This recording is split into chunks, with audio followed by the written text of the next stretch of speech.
Ištrauka iš Martino Driuko Trimurti knygos Pasauliečių joginų ir krikščionių kanonai.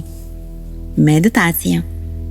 Meditacija – tai savęs ego peržengimo metodas, transformacija ir Dievo būties patyrimas. Tai buvimas Dievuje, meditacinės maldos forma. Metodų to siekti yra labai įvairių ir be krikščioniškai suprantamų maldos formų.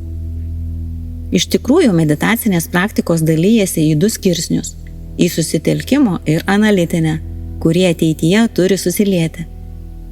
Pradžioje pradedama nuo susitelkimo, koncentracijos ugdymo. Gebėjimas stebėti nuolat išnyrančias ir dvasinės tylos tuštumoje ištirpstančias mintis, ne tik formaliosios praktikos, bet ir dienos metu, yra būtinasis pasiekimas norint eiti dvasios kvietimo keliu. Jis tiesiog būtinas tam, kad pamatytume savo negatyvius ar dualistinius kūno, proto ir kalbos veiksmus, kurie neatitinka esminių moralinių normų ir dvasinės idėjos. Kai nėra įpročio medituoti, tai daryti atrodo labai sunku. Net mažiausias garsas ar judesys tiek išorėje, tiek proto viduje gali tapti nepaprastai trikdančių veiksnių, kliudančių praktikui lavintis. Siekiant įveikti šią problemą, į praktiką įtraukiamas ir protas, kad jį būtų sunkiau išblaškyti kasdienoje. Sukoncentruojame savo dėmesį į praktikos objektą, kad mūsų proto tėkmė, iššaukta minčių ir jausminių patyrimų, negalėtų trikdyti mūsų koncentracijos. Tai pirmoji stadija, vadinama beždžionės proto suvaldymo stadija, kurią sudaro koncentracijos praktika. Analitinės meditacijos praktika labiau siejasi su dvasinė įžvalga ir išmintimi. Čia jau pasitelkiama pasiekta koncentracijos jėga. Analitinės meditacijos metu apmąstomi dvasiniai tekstai, jų tezės, pamokymai, kuriamos vizualizacijos ir vykdoma giluminė ego dekonstrukcija. Taip, realiu praktikos laiku intensyviai patiriama proto asmenybės transformacija. Susitelkimo meditacija. Tai proto įtraukimas į koncentracijos praktiką. Pirmoji koncentracijos stadija yra susieta su dėmesio fiksavimu. Šioje stadijoje, kol dar nesame pasiekę ramybės kaip nuolatinės būsenos, reikia įdėti tam tikrų pastangų, nes pradedame proto sutramdymo etapą. Kai tik tai pasiekiame proto kontrolę, ateina momentas, kada praktika tampa tokia natūrali, jog iš mūsų pusės nereikalauja daugiau jokių pastangų. Kaip ir mokantis bet ko kito, iš pradžių visada būna sunku, bet praktikuojant tampa vis lengviau. Trečioji ir galutinė stadija vyksta tada, kai įgauname būtinosios patirties ir pasiekiame atsipalaidavimo stadiją. Jos metu galime išlaikyti koncentruotą dėmesį, nejausdami būtinybės stengtis suvaldyti išsiblaškymą. Tačiau labai svarbu nepainioti šios atsipalaidavimo būsenos su visišku galutiniu ištirpimu, kuris kyla iš proto prigimties regėjimo, kai mes be jokių pastangų galime būti nedualioje proto prigimties būsenoje. Kai tik nuraminame savo mintis ir pradedame meditacinės proto stebėjimo praktikas, meistras paliudija mūsų vaiskaus proto išgyvenimą, kurį patiriame šių praktikų raidos pabaigoje. Kaip galima atlikti ir lavinti susitelkimo meditaciją? Susitelkimo meditacijos objektai gali būti koncentracija į maldos ar mantros garsą, koncentracija į savo kvėpavimą, koncentracija į išorinį objektą, tokį kaip ugnis, žydras dangus, kristalas, dievybės ar mokytojo atvaizdas, skulptūra, raidė A ar skiemuo Om ir kita. Šiame tekste išsamiau aptariame koncentracijos į kvėpavimą metodą. Vienas mokytojas yra pasakęs: jeigu jūs ką nors darysite su kvėpavimu, jūs netikėtai atsidursite dabartyje. Jeigu jūs ką nors darysite su kvėpavimu, jūs pasieksite gyvenimo šaltinį. Jeigu jūs ką nors darysite su kvėpavimu, jūs transcenduosite laiką ir erdvę. Jei jūs ką nors darysite su kvėpavimu, jūs būsite ir pasaulyje, ir anapus jo. Kvėpavimo stebėjimo meditacija yra toks paprastas metodas, kad jį gali daryti net mažas vaikas. Atlikdami tiek formaliąją, tiek neformaliąją praktiką, tiesiog sąmoningai stebite kvėpavimą. Oras įeina, oras išeina. Kvėpuojate atpalaiduotu pilvu, nepaviršutiniškai, kuo natūraliau. Jokio nenatūralumo nereikia, tiesiog stebėkite, kaip oras rūva per nosį iš šnervės. Stebėkite tai visur, darykite tai visur, kur eisite, ir jūs nustebins tai, ką išvysite savo vidaus ir išorės peizažuose. Jei esate naujokas, tik pradėjęs stebėti savo kvėpavimą būdami tarp žmonių, darbe, parduotuvėje, jūs greitai busite šokiruotas to, ką išvysite. Pradžioje daugelis praktikantų išėję iš formaliosios praktikos ir atsidūrę tarp žmonių, ištisomis valandomis pamiršta stebėti kvėpavimą. Praktikas pradeda suvokti savo nesąmoningumo ir inertiškumo mastą. Vėliau pradėjus tai atsiminti ir būnant tarp žmonių, išvystoma ir patiriama, kad aš nesu mintys, aš nesu emocijos, aš esu anapus viso to. Jei nuspręsite būti stebėtoju ir stebėsite kvėpavimą, jūs įsitvirtinsite visą ko stebėjime ir tapsite galingas. Milijardai žmonių nepastebi nei savo minčių, nei emocijų, o jūs išvysite, kad dauguma gyvena kaip biorobotai, inertiškai, o tai tolygu būti nevaldomam laivų jūroje, kuris plukdomas į prarają. Bet svarbiausia, jūs pamatysite kančios mastą aplinkiniuose. Pastebėsite kančią, neišmanymą ir tuštybę, kylančią iš to pačio skaudulio, kuriam tiek ilgai buvote užsimerkę ir abejingi, o tai meilės pradžia. Jei tęsite tai kasdieną ir būdamas tarp žmonių, jūs tapsite sąmoningas ir savo sapnuose, tapsite sapnų šeimininku. Kai įgusite atlikti tiek formaliąją, tiek neformaliąją praktiką, ženkite dar toliau. Pradėkite stebėti tarpą tarp įkvėpimų. Įkvėpimus yra akimirka, kai įkvėpimas jau baigėsi, bet iškvėpimas dar neprasidėjo. Tai yra momentas, kurį reikia pagauti. Toks momentas yra ne tik tarp įkvėpimo ir iškvėpimo, bet ir tarp iškvėpimo ir įkvėpimo. Šitas akimirkas ir stenkitės pagauti. Stenkitės išjausti per save visą esti. Nereikia galvoti, jog esu. Nereikia jokio nenatūralumo. Nereikia nuolat kartoti žodžio esu. Reikia pajusti būtį, esuvą. Kai tai pagausite, tie momentai, tavo tarpas vėl plėsis. Jūs pabusite sąmoningume, pabusite amžinybėje, pabusite ir būsite tikrojoje maldoje, Dievo šlovės liudijime. Pabudę suprasite, kad galite gyvenime bet ką pasiekti, bet jūs jau norėsite visai kitų dalykų. Sutelkite dėmesį į kvėpavimo tarpą ir nesustokite veikti, tegul veikla sociume tęsiasi. Jumyse skleisis du egzistencijos sluoksniai – darymas ir buvimas. Šios praktikos pavojai. Kadangi yra stebimas kvėpavimas, koncentracija natūraliai kyla galvos srityje. Tad daug energijos telkiasi būtent galvos centruose. Todėl gali pradėti vystytis šaltumas, uždarumas, abejingumas aplinkai, žmonėms. Taigi praktikuojant koncentraciją būtina išlaikyti krūtinės srityje, ties širdimi, o ne tik galvoje, nosyje, tarp antakių ar galvos centre. Atlikinėjant šią koncentracijos praktiką neformaliai, pavyzdžiui, vaikštant, būtina praktikuoti ne tik kvėpavimo stebėjimą savyje, bet ir tuo pat metu koncentruotis į pasirinktą fenomeną išorėje – garsus, kvapus, vėją ar erdvę. Tada pradeda skleistis tikrasis nedualus sąmoningumas ir bendrumas su visata bei dieviškumu.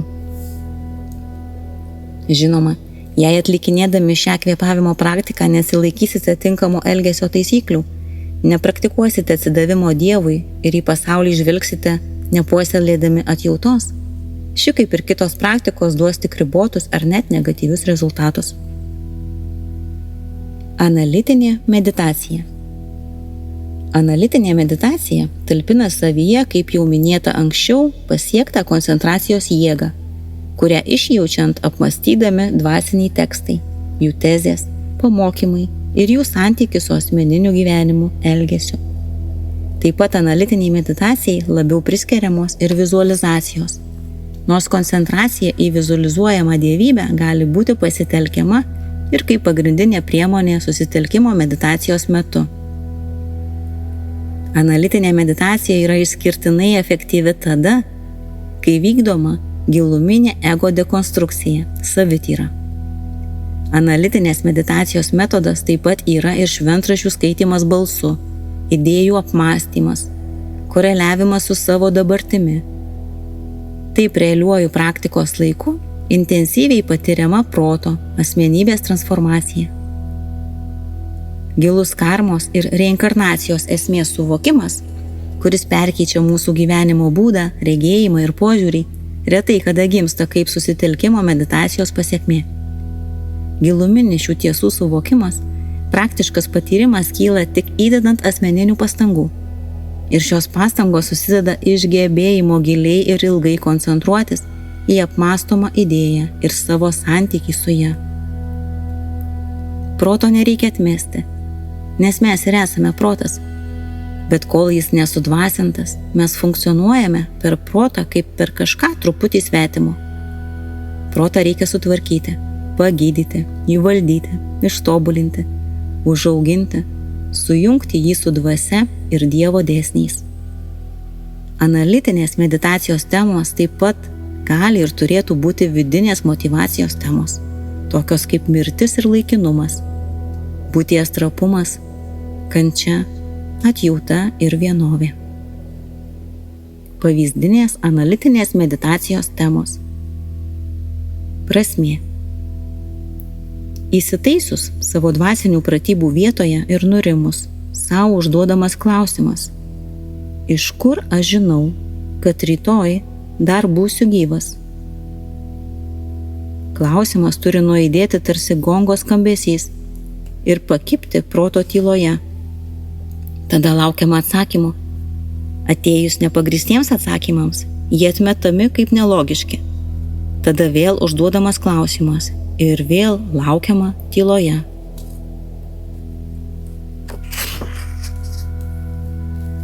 Bent kažkiek pasvarsčius, akivaizdu, kad žmogus tik naiviai tikisi, jog jis bus gyvas ir ryt ir poryt. Pasaulyje tvyro daugybė argumentų, kad nėra jokios garantijos, jog sulauksime rytojaus. Daugybė aplinkinių ir jaunesnių už mus yra mirę netikėtą mirtimi ir jie visi naiviai tikėjosi, kad tikrai ne rytoj, bet kažkada. Šios meditacijos padeda įvertinti gyvenimo trapumą, perprasminti savo egzistenciją, atverti kelią įžvalgoms apie tarpusavio santykius. Kultivuojamas mirties suvokimas, kad nežinia, kiek dar liko gyventi, veikia giliai transformuojančiai, žadina norą prasmingai leisti savo kasdieną. Kas aš esu? Tai, ką vadiname protu, yra nuostabi visuotinė galia, slypinti dvasioje kaip regimasis vidinis ir išorinis kosmosas su visomis savo išraiškos formomis. Be minčių protas neegzistuoja, todėl mintys ir yra proto esmė. Norint atlikinėti analitinę savityros praktiką, privalu žinoti psichikos agregatus ir praktikos metu juos diferencijuoti. Fizinio kūno instinktas, juslių impulsas, dėmesingumą, atminties talpyklą, ego darinius, intelektą ir bazinės emocijas. Visi jie nėra aš esu, jie ir aš. Koks analitinės meditacijos kelias turi būti pasirinktas, norint suvokti proto prigimtį? Apmąstymas, kad tai, kas šiame kūne iškyla kaip aš, yra protas. Jei praktikas ims ieškoti, kur kūne pirmiausia kyla mintis aš, supras, kad tai vyksta beribėje vidinėje tylos erdvėje. Iš visų minčių, kurios kyla prote, mintis aš yra pirmoji. Tik šiai minčiai kilus, gali atsiverti kitos. Tik po pirmojo suvokto asmeninio įvardžio atsiranda antras ir trečias. Be pirmojo nekiltų kiti du. Kaip nuraminamas protas? Tik tariant, kas aš esu. Mintis, klausimas, sau, kas aš esu, sunaikina kitas mintis, kurios kaip pagalys skirtas maišyti laužo nuodeguliams, galiausiai sudeginamos. Tada atsiranda esaties suvokimas, patyrimas. Tik tada prasideda tikrasis savęs ir realybės kūrimas dvasinėme kelyje. Kaip nuolat laikytis praktinės minties, kas aš esu. Kai kyla kitų minčių, praktikas neturėtų jų sekti, bet turėtų apmąstyti, kam jos kyla. Ir nesvarbu, kiek minčių bekiltų, kai tik mintis ateina, žmogus turėtų kruopščiai ištirti, kam ši mintis kilo. Atsakymas, kuris turėtų paaiškėti, būtų man. Jeigu žmogus iš karto imtų aiškintis, kas tas aš, protas grįžtų į savo ištakas ir mintis, kuri kilo, nurimtų. Nuolat kartojant šią praktiką, prote išsiugdo gebėjimas likti savo ištakose.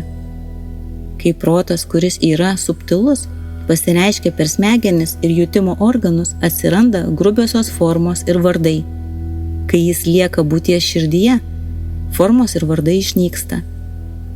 Neleidimas protui reikštis ir jo laikymas dvasioje yra tai, kas vadinama pirminė tikrąja prigimtimi. Leidimas protui ištrūkti iš širdies laikomas paklydimu. Tokiu būdu, kai protas yra laikomas būtybės šerdyje, mintis aš, kuri yra visų minčių šaltinis, išnyksta ir atsiskleidžia tikroji laisvė. Ką žmogus bedarytų, jis turi tai daryti be egocentriškojo aš. Tas, kuris šitai praktikuojas diena po dienos, mėnesis po mėnesio, metai po metų, vis labiau patirs, jog vis atsiskleidžia kaip Dievo prigimtis. Tokio formato analitinė meditacija yra žnana jogos esminė ir kasdienė priemonė metodas. Ji vadinama vičara ir yra kontempliatyvi praktika, padedanti sustabdyti proto svyravimus, kad būtų galima užmegzti ryšį su tyruoju dieviškumu. Viename ryškiausių Vedantos tekstų Joga Vasišta vičara rekomenduojamas kaip tiesiausias kelias į savirealizaciją ir išsivadavimą. Dėl ko gyvenu? Apmąstome, kur veda visi mano veiksmai, darbai, ambicijos, įsipareigojimai. Praktikas per kontempliaciją turi rasti sau realų, išmąstytą ir logišką atsakymą, kuris būtų jam tikra tiesa. Kai žmogus nuoširdžiai apie tai mąsto, dažnai išvysta, jog daugybė energijos ir laiko išeikvoja tiesiog beprasmiškai. Praregima, kaip gyvenime be prasmės susikuriama įtampa dėl visiškai tuščių ir absurdiškų dalykų. Tik suvokę savo gyvenimo veiksmų motyvus, galime išsilaisvinti iš dedamųjų, kurios gimdo godumą, pavydą, pyktį, nerimą ir nesėkmes. Karma. Apmąstome, kad pripažinti laisvę ir galią reiškia suvokti, jog kokios bus dedamos pastangos, tokie bus ir rezultatai.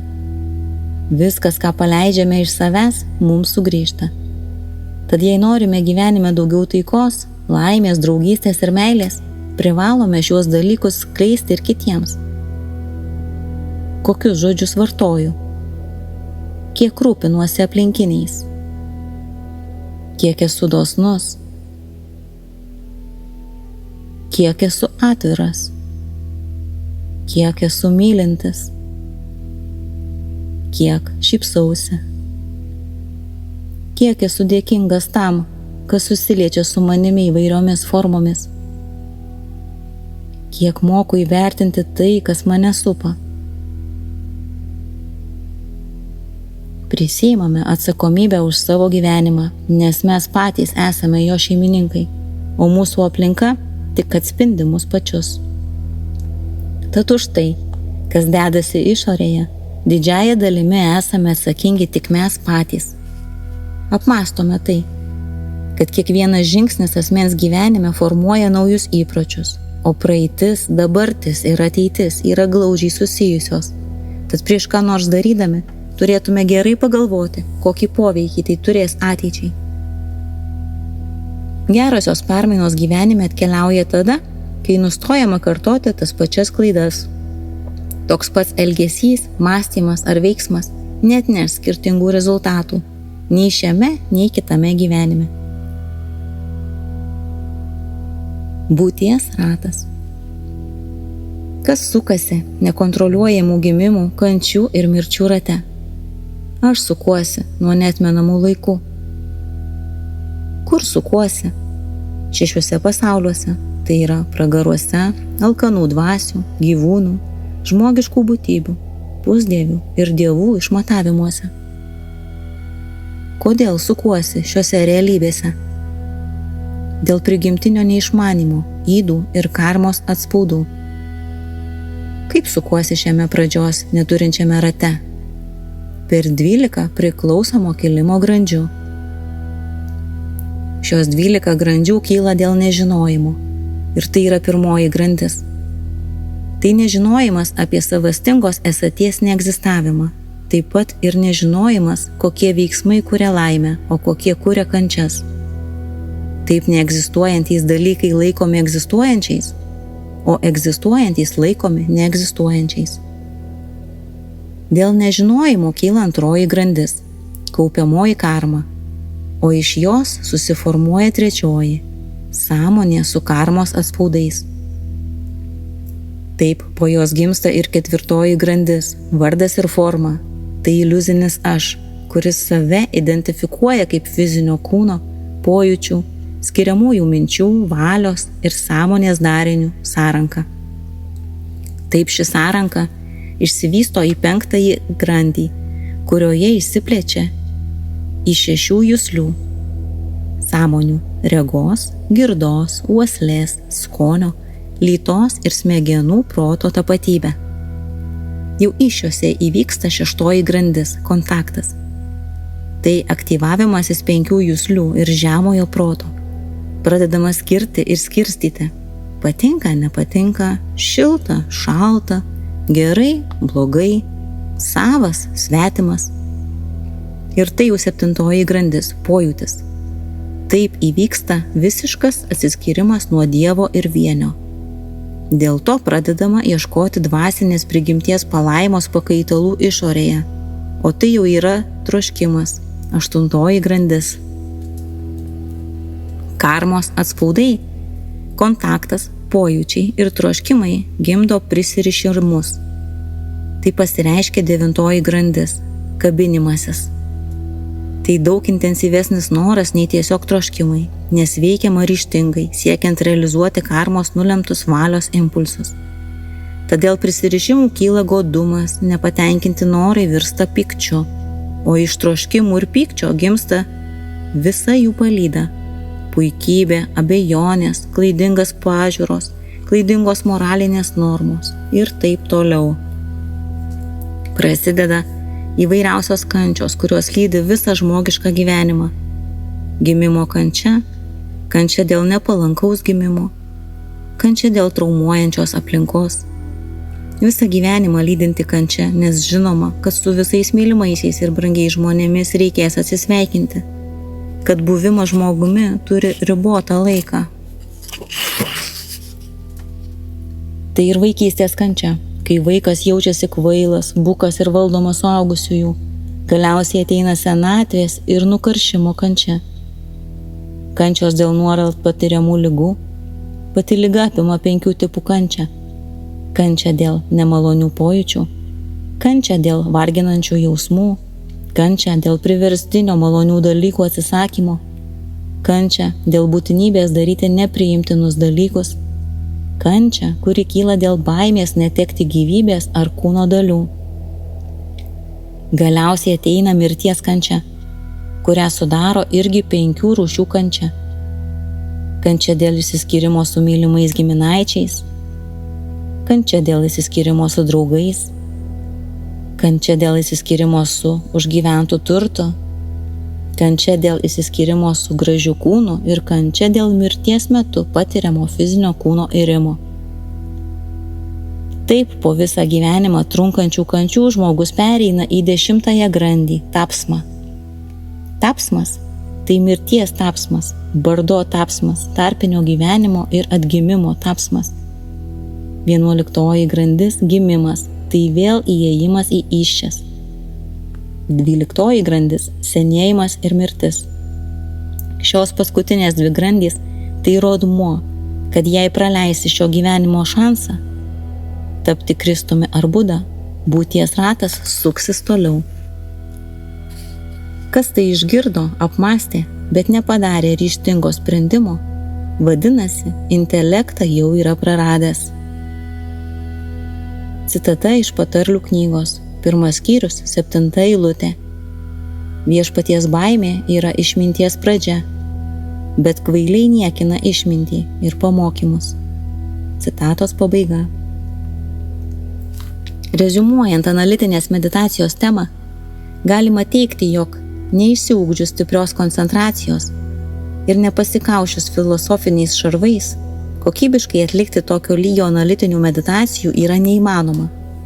Tad iš pradžių jas praktikuoti galima prašant, tai yra mąstymo procesą, klausimus ir atsakymus išreiškiant raštu. Net nuoširdus naujokas prie popieriaus lapo gali greitai pasiekti gilų apmąstymo vyksmą. Šventraščių skaitymas balsu taip pat padeda.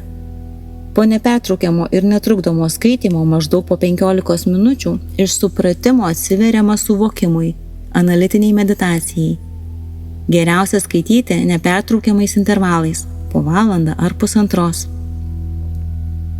Iš šventų tekstų ir meditacijos kombinacijos veriasi tikroji įžvalga, išmintis ir dvasinė rega. Tik absoliutus šių dedamųjų pasitelkimas yra vienas iš raktų, atskleidžiančių gyvenimo ir mirties paslaptis. Citata iš Patarlių knygos, 10 skyrius, 17 eilutė.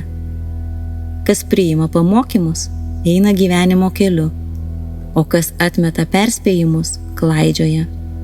Citatos pabaiga. Įgarsino Mahajana akademija.